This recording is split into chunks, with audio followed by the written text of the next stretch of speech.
originally in Spanish, 2020. Conversation with Yazhi Swaruu. People only like what gives them empty New Age hopes.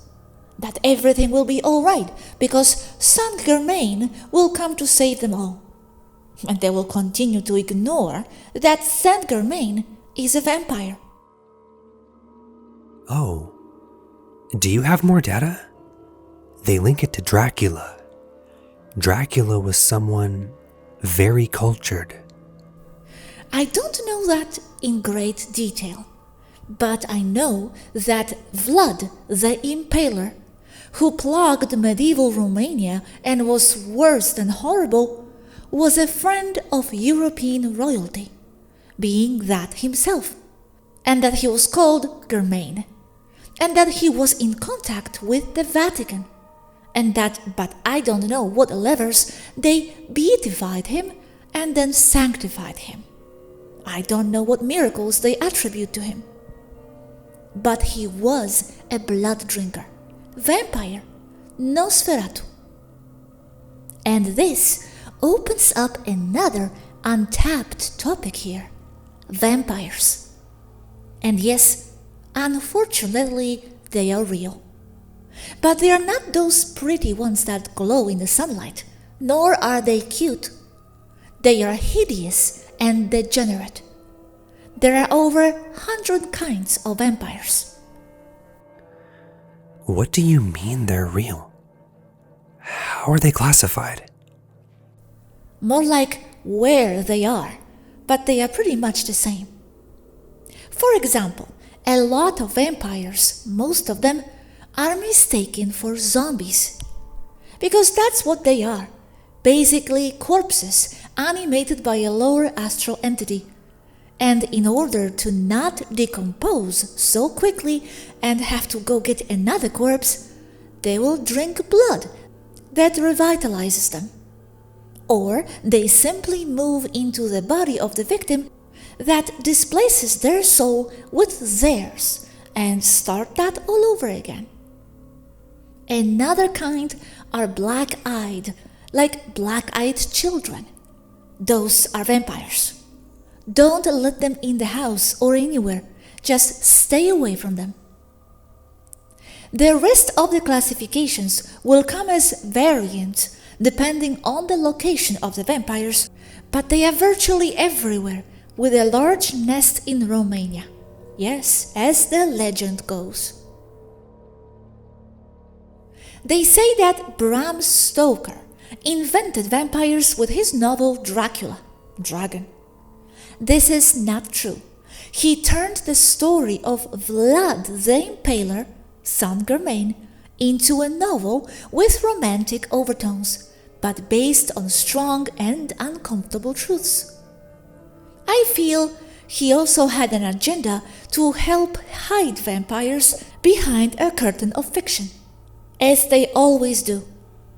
But what Bram Stoker did invent is the concept of the handsome society vampire who seduces maidens. In everything I've seen, not once has there been a handsome vampire. They are all hideous, putrid, or just plain scary. Have you seen real vampires? Do they live in groups? I haven't seen them, or if I have seen them, I don't associate them with vampires. Yes, they live both in groups and alone.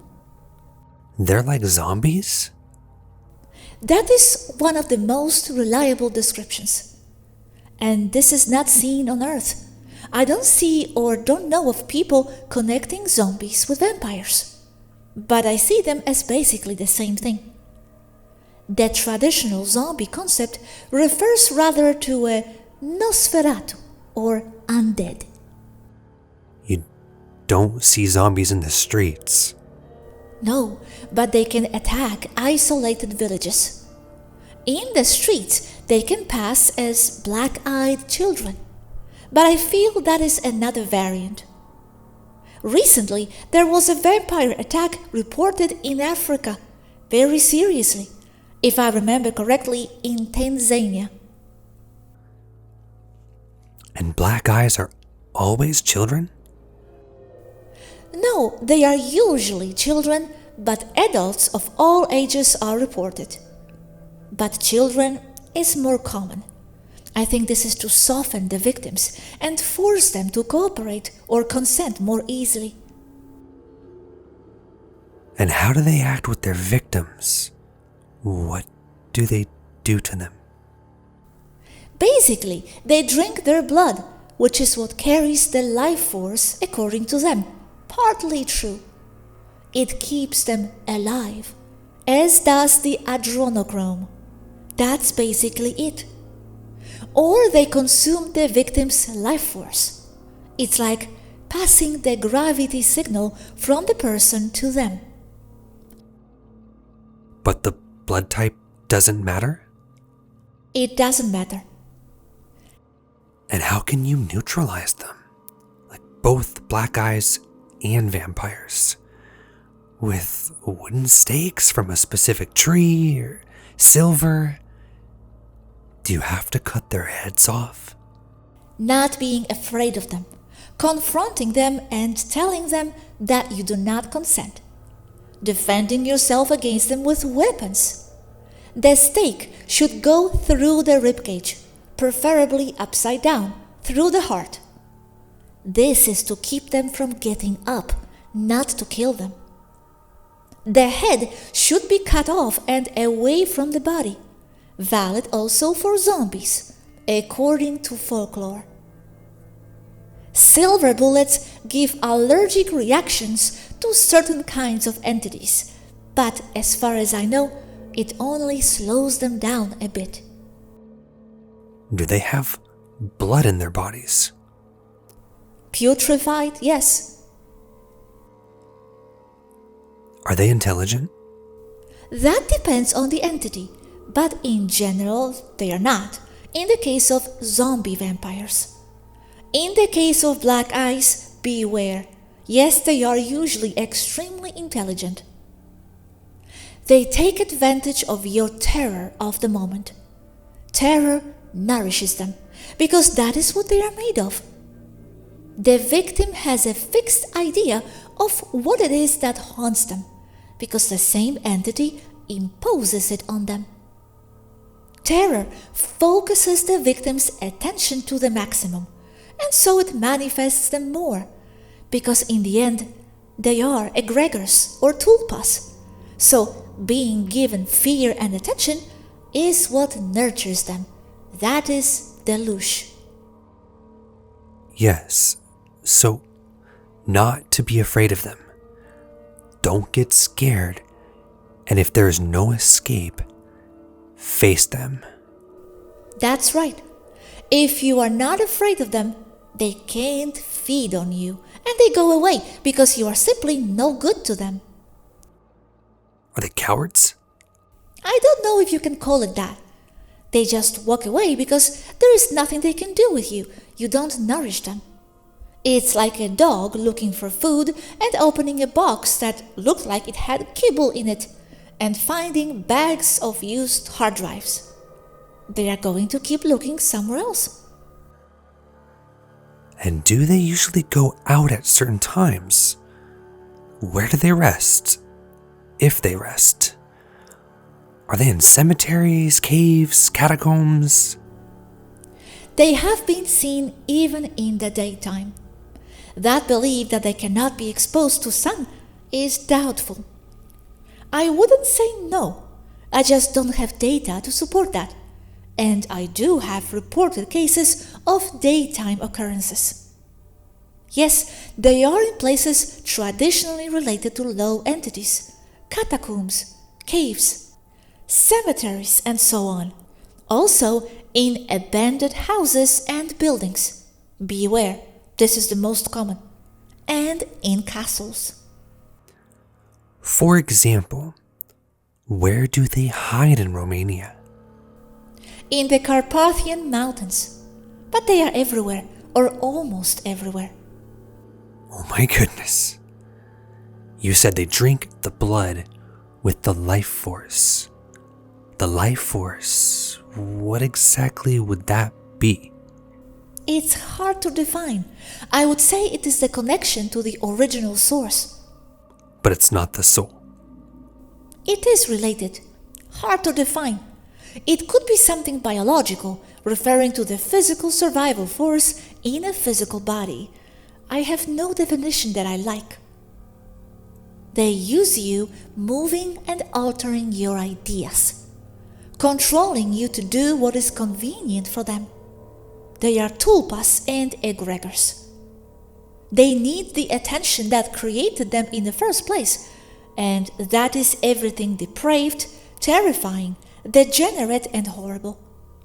Just because they are tulpas does not take away from the fact that they are real.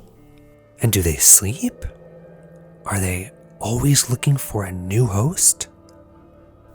It depends on the species, but the most common ones that use a decaying body, a corpse, don't sleep. They just go and do what they have to do until the corpse is no longer useful because it's rotted. And is there any relation to bats? Or is that just something because they suck the blood? I see that they are related to the bats only because of that, because they suck blood. I don't know if there is anything else. And the way that they dress in capes and black, that's irrelevant, isn't it? That's just fiction to me. All fiction has a real basis, yes. But objectively, that seems to have come as a concept from the novel Dracula and Vlad St Germain.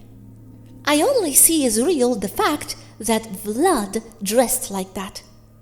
Because yes, he drank blood from his victims. He drank blood from his victims? Yes. And then they call me negative. They call me negative because I attack their beloved symbols by telling them what they really were. Okay, look at that star. There is very little on the internet with a connection to Vlad. Note the third eye of blood on the forehead. Look at this. It matches a lot of the things that you say. The same star on the Merkaba and the vampire collar on his clothing. Yes, it does fit a little bit, yes. It explains Dracula. His father educated him very well, and he knew about astrology and other subjects. He wasn't a fool. It doesn't take away from how crazy and heartless he was.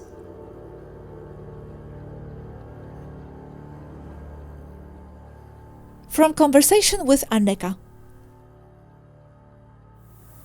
Well, I know they're real. They're not based on classic novels, and they have been around forever and all over the world, to the extent that they're a big problem on Earth, but they go into a state of recession where they can't hide for decades and then come out if something awakens them, like a war, for example. I also know that in general, they do not attack the neck, but the legs of their victims, being that the femoral artery is the one that draws the most blood when wounded, more than the jugular or carotid artery, which would be the second place. They attack the legs. I know they go by various names depending on the region of the world, and are virtually everywhere. A vampire in general is a dead and decaying human body, no longer with its original connection to source, that is reanimated by an astral tulpa entity of a regressive nature. As it uses the body, it continues to deteriorate, and it is often in an advanced state of cadaveric decomposition. So they would be like zombies? It is linked or directly related to classic zombies, that's right. The blood is both to help animate the rotting body, but mostly it's for absorbing the life energy of the person they're sucking. Vital energy full of adrenaline and fear related to adrenochrome, which is the manifesting base of that kind of regressive entities of tulpa or egregor nature. The discipline that studies vampires is eupyrology, and it is very old and has not disappeared. It remains stable, but under the water of the table, because euparologists do not go around the streets saying that their specialty is hunting vampires. Holy water is useless against vampires, but garlic causes them a strong allergic reaction. Mirrors serve as weapons because the mirror does not reflect the vampire, but what it does reflect is the corpse it is animating. It is said that the being animating the corpse goes into shock when it sees how horrible it is inside that rotting body. Vampires are not eternal. They only last as long as a parasited body lasts, usually dead and putrefied, and then they must jump to another or be destroyed. The stakes should be made of cedar or oak and should be about 5 centimeters in diameter, enough to pass between the vampire's ribs and break them. The stakes do not kill the vampire, but it is used to nail it to the ground so that it cannot get up. If you're being chased by a vampire, you can throw seeds or marbles that you have in a bag, especially if they're bright or brightly colored, because the vampire has a strong tendency to be obsessive compulsive and will stop to count the seeds or marbles, giving you time to escape. This borderline absurdity is something that is constantly encountered in euparology and taken as a fact.